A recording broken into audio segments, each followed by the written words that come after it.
apartment has now defined themselves.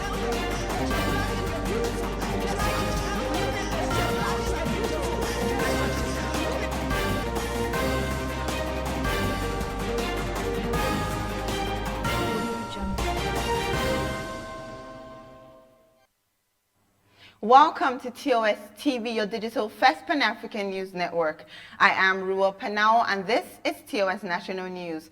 Suspected bandits have abducted some students of the government science school Kagara in Niger State. The bandits were dressed in military uniforms when they attacked the boarding school Tuesday night, reported PR Nigeria. The bandits overpowered the security guard before whisking away the students. The exact number of students kidnapped are yet to be confirmed at the time of this report. However, some students were said to have escaped after the raid. A head count was conducted in the school on Wednesday to ascertain the actual number of missing students. It is also reported that security agencies were able to detect the coordinates of the area the students were taken to and have started tracing the bandits' movements, while security aircraft have been seen hovering in the air to track the location of the students. The screening and confirmation of the newly appointed service chiefs took place in Abuja, the nation's capital, coordinated by the House of Representatives Committee on Defense. One after the other, the new appointees were called upon to share their portfolios as well as their vision if they are confirmed to take on the new roles. Some of the new service chiefs include Major General Leo Irabo as Chief of Defense Staff, Air Vice Marshal Isiaka Oladayo Amao as Chief of Air Staff, Rear Admiral Awal Zubairu Gambo as Chief of Naval Staff, and General Ibrahim Atahiru as Chief of Army Staff. President Muhammadu Buhari appointed them on January 26, following the resignation of the former officers. A United States court has sentenced Obinwanne Okeke, also known as Invictus Obi, to 10 years in prison. Okeke was sentenced for his involvement in a computer-based intrusion fraud scheme that cost approximately $11 million in known losses to his victims. According to court documents, the 33-year-old operated a group of companies known as the Invictus Group based in Nigeria and elsewhere. The acting U.S. Attorney for the Eastern District of Virginia, Raj Parekh, revealed that Okeke and other conspirators engaged in an email compromise scheme targeting a company, Unitrack Holding Limited. Additionally, Okeke engaged in other forms of cyber fraud, including sending phishing emails to capture email credentials, creating fraudulent web pages, and causing other losses to numerous victims, the U.S. Attorney's Office revealed. Okeke was arrested by the Federal Bureau of Investigation, FBI, at Dulles International Airport while leaving the U.S. for Nigeria. However, after months of denying his involvement in the crime before a federal judge in the U.S. and argument of jurisdiction, he pleaded guilty to the allegation, of conspiracy to commit wire fraud and agreed to cooperate with American authorities last year, June. Ahead of the 2023 general elections, the People Democratic Party, PDP, Reconciliation and Strategy Committee, led by former Senate President Dr. Bukola Saraki, Tuesday, met with former President Goodluck Jonathan in Abuja. Saraki told reporters after the meeting that Jonathan assured the committee that he was ready to offer PDP his experience and resources if called upon to do so. He also said the former president was committed to seeing the PDP bounce back to national reckoning, stressing that he's not ready to go to another party. He further stated, I quote, "It was a very useful meeting. He gave us his views and we are very happy. He assured us of all of his commitments to the PDP, and he told us that he's still ready to offer his time, experience, and resources to strengthen the party, and that is very strong and important for us." You are watching national news on your digital first Pan-African news network, TOS TV. Do stay with us for more stories after the break.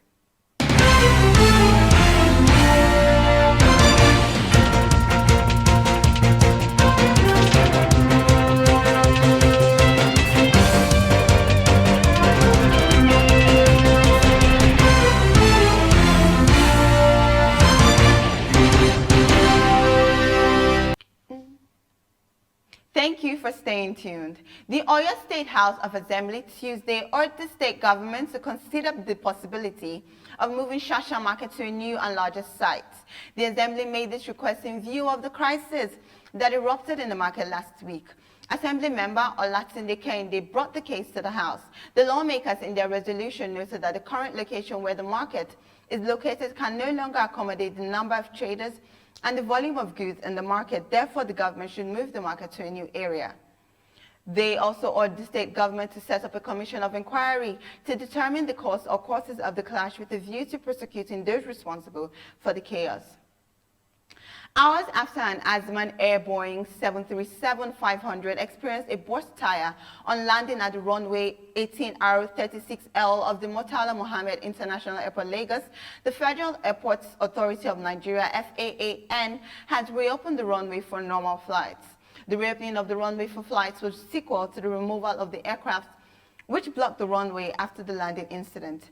Regional Manager Southwest FAAN, Mrs. Victoria Sheen Abba, confirmed this to the Nation newspaper on phone. She said normal flights resumed at the airport in the wee hours of Wednesday. Abba said the Azman Air has since midnight on Tuesday been removed from the runway. Normal flights have resumed. International flights have since resumed. Edo State government has sealed 23 sawmills for being in possession of 279 illegal logs believed to have been harvested without permission from relevant authorities.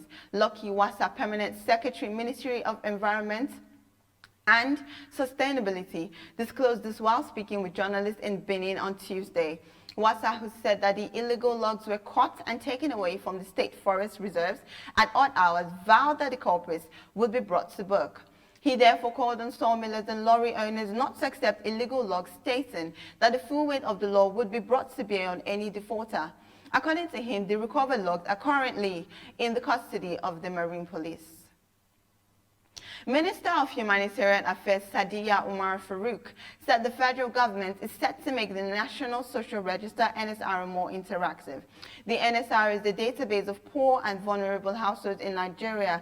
On Tuesday, Farouk said the government would establish further collaborations among relevant stakeholders on poverty reduction, social protection, and humanitarian interventions.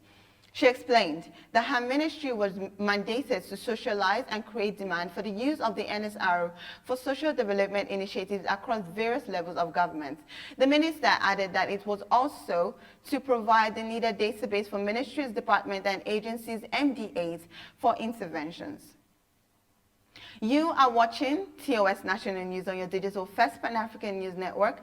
TOS TV still ahead, business and sports. Do stay tuned.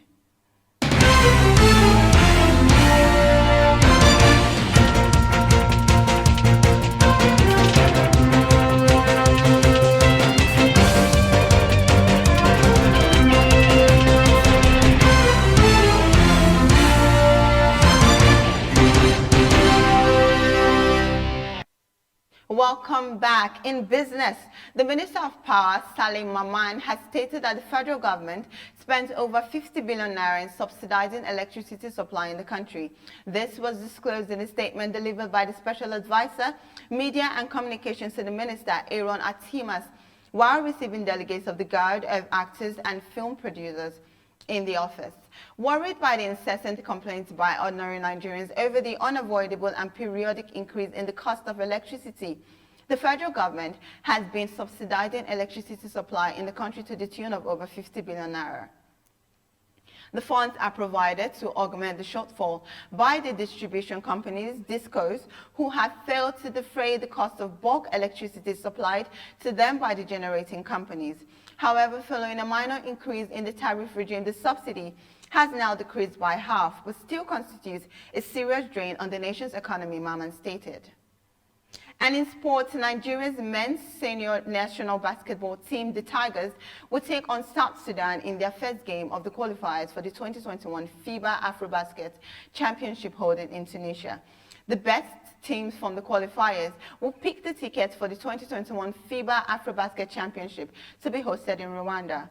Having started on an impressive note with 3 straight victories in Group D over South Sudan, Rwanda, and Mali, the team will hope to continue its unbeaten run when they fall out in Monastir. According to acting head coach Mfon Udofia, who is standing in for Coach Mike Brown and Alex Umwara, the team is ready to pick up from where they left off when they fouled out against South Sudan by 5 p.m. We know the importance of qualifying for the 2021 AfroBasket Championships and qualifying well. We don't just want to qualify, we want to qualify in style as well as ensure that we are on track for the 2020 Olympic Games preparation. And that is the national news on your digital First Pan-African News Network. For more updates, visit www.tostvnetwork.com. Do follow and like TOS TV Network on Facebook, Twitter, and Instagram. And remember to subscribe on YouTube. Do stay with us and enjoy more programs on TOS TV Network. I am Ruel Penao. Bye for now.